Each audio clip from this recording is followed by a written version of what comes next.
Hello and welcome to Battle of Champions. We've reached the business end, actually the last straight of the tournament, because all we've got is 2 matches remaining.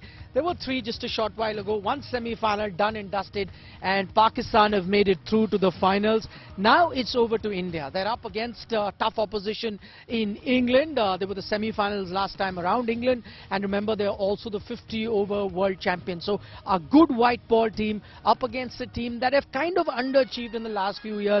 If we take a look at India's performance in the ICC trophy, not making it past the first round in the last T20 World Cup, and then it's been a long time since they've got an ICC trophy in their hand. There's 2 steps away. Whether they'll be able to take those 2 steps, that's what we'll be discussing in the next 1 hour as we build up to that big game. Sunny Gavaskar joins me live. So does Pragyan Ojha, Harbhajan Singh. We'll get talking to them, look at the strategies, playing 11, the conditions here in Adelaide, and guess what? Just when I started talking, I can feel a bit of a drizzle come down. But the good news is, tomorrow it's expected to be a clear day. Doesn't matter what happens here. We are the trusted soldiers that will keep fighting hard for you guys. Even if it's going to be pouring, we'll be live here building up that game for you. So don't go anywhere. So anyway, before we look at that India-England contest, Pakistan have made it to the final. It's over to India. Yes, I mean, they played very good cricket today. They outplayed New Zealand. The first 6 overs of their fielding power play, Pakistan's fielding power play, they got the wickets, the early wickets, which meant that the New Zealanders were pushed onto the back foot. They bowled really well, and in the first 6 overs when they were chasing, they also got off to a good start. So we've seen over the last so many years that whoever wins those power plays, those first 6 overs, generally goes on to win the match. Not always, generally goes on to win the match, and that's exactly what happened. They played some superb cricket. They've come back really well after those 2 heartbreaking losses. Heartbreaking because they were last ball losses to India as well as to Zimbabwe. For them to lift themselves up, great credit to their support staff, their coaching staff, and whoever has been, and even the captain. Although he wasn't scoring runs, I think he had been speaking to the players, giving them these rousing speeches, asking them to believe in themselves. So hopefully in Pakistan he will now get the credit that he deserves. Okay, simple question to you, Pragyan. What are the chances of an India-Pakistan dream final? I think as a cricket fan, I would love to, and it's one of those games which I think has the power of stopping the entire world for those allotted time. That's the kind of impact this game has. But saying that, it'll be a very, very important semi-final, because we saw what happened, how New Zealand and Pakistan played. We saw one team which was trying to find its momentum and one team which looked favorites. But in a sport, that is the beauty. On a given day, you cannot say that the best team has every chance of winning. It is just that you have to play really well, and that's what Pakistan showed, that even if they had some issues to address, even if the momentum was against them, they managed themselves well. They handled the pressure well, and they went on to win and enter the finals. So I believe the team that takes the advantage in the game and doesn't let it slip will win it. But in the heart, definitely I want India to be in the finals. Okay, Pragyan says, of course, you've got to play good cricket. In the heart of hearts, he hoped that India make it to that final. It's a dream final. The same question was asked of Joss Butler, saying that, listen, Joss, I know you're here, reached the semi-final, but the world wants an India-Pakistan final. Are you ready to spoil their party? He said, I don't know about the world. I don't want an India-Pakistan final. I want to play the final. Good on him. Absolutely. I mean, he's a captain of a team, and they're very good competitors.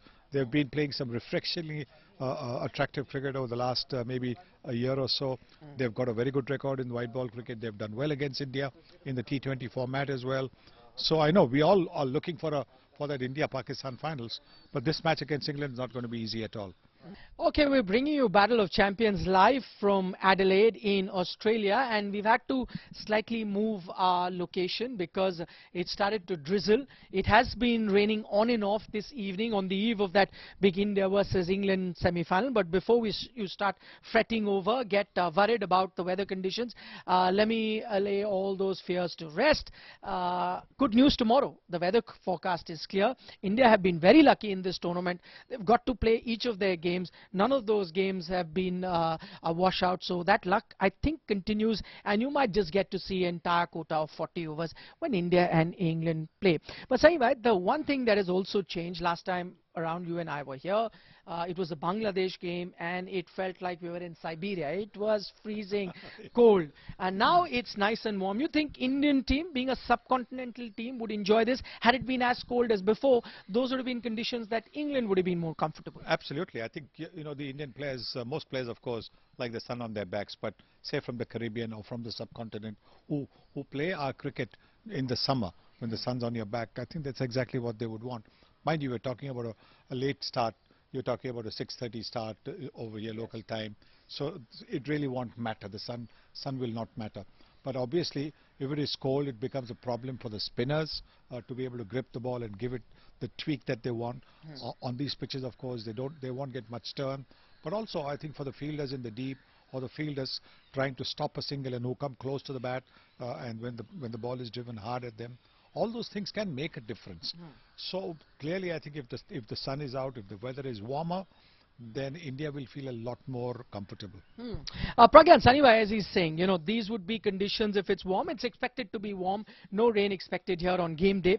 These are conditions that India would like. Now, just looking at the Adelaide pitch, it's one of the more batting friendly conditions that you get in Australia. Who do you think that favors, which team? Because there's a school of thought that England rely more on their batting. Their bowling has ended up leaking a lot of runs, and a batting heavy side like England would probably enjoy batting friendly conditions more because then they can express themselves. How do you see it? I think both the teams have a good batting side. We've seen that. But you have to understand that what kind of mindset both the teams are coming from. When you look at England, they were a little on and off when you talk about their recent form. But at the same time, India, even though they had few challenges, every time they had one or two guys delivering consistently.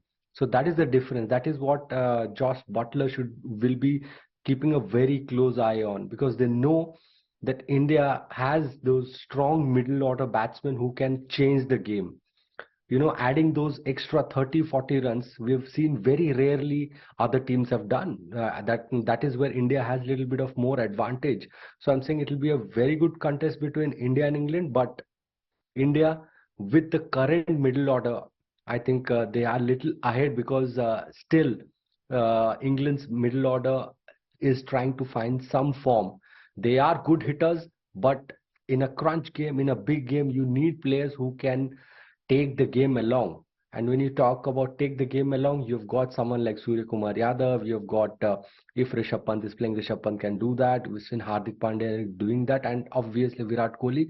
But at the other end, if you see in England, apart from the top three, others are still trying to find, and they're big hitters. They don't believe in singles and doubles. So that will be something which these teams will be looking at each other. What are the things that they need to address, and what are the things they can take advantage of?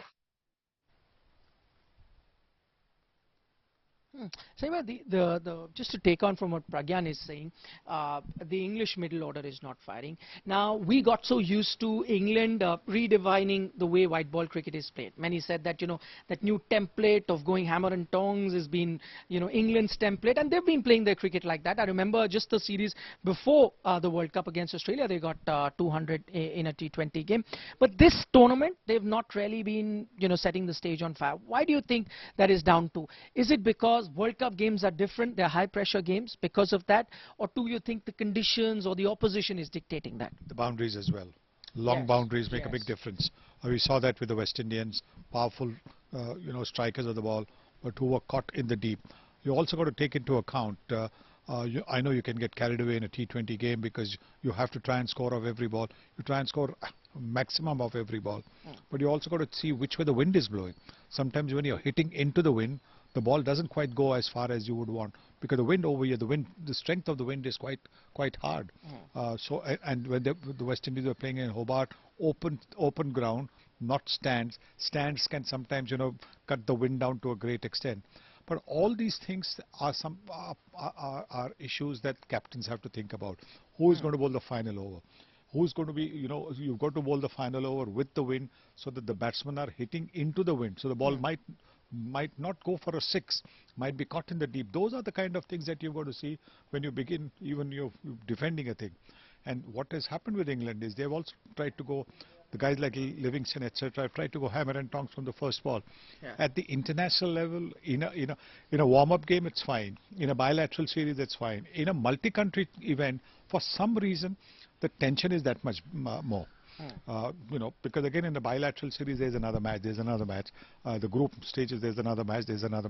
Knockout, when it comes to the knockouts, it is a completely different ball game. The other thing, because you're talking about the boundaries have made a huge difference, that we've seen across Australia, though Adelaide square boundaries didn't seem very big, but the long boundaries, the straight boundaries are very long in that case. The fact that India have played a game here versus Bangladesh, and England will be playing their first game in this tournament at this time of the year, do you think that will give some sort of an advantage to India? It certainly does, because you're a little more familiar with the pitch, a little more familiar with the conditions, a little more familiar with sometimes the square can be just a little bit higher than the rest of the outfield.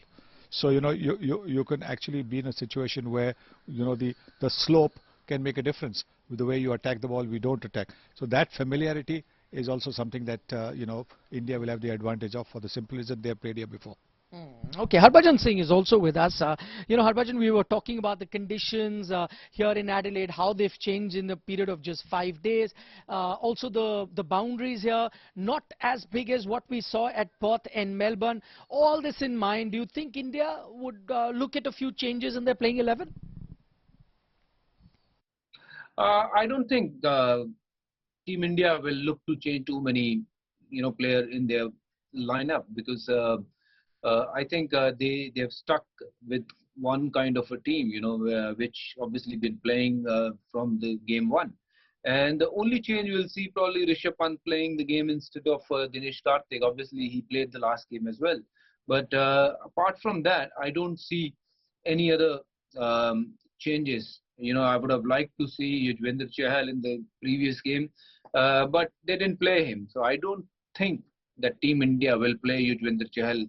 That too in the semi-final, I don't see that happening. I think the only change will be Rishabh Pant. DK has been a little unfortunate not to score too many runs at that batting order, which is a very, very difficult kind of batting order. But I hope that Rishabh comes in and score as it was expected.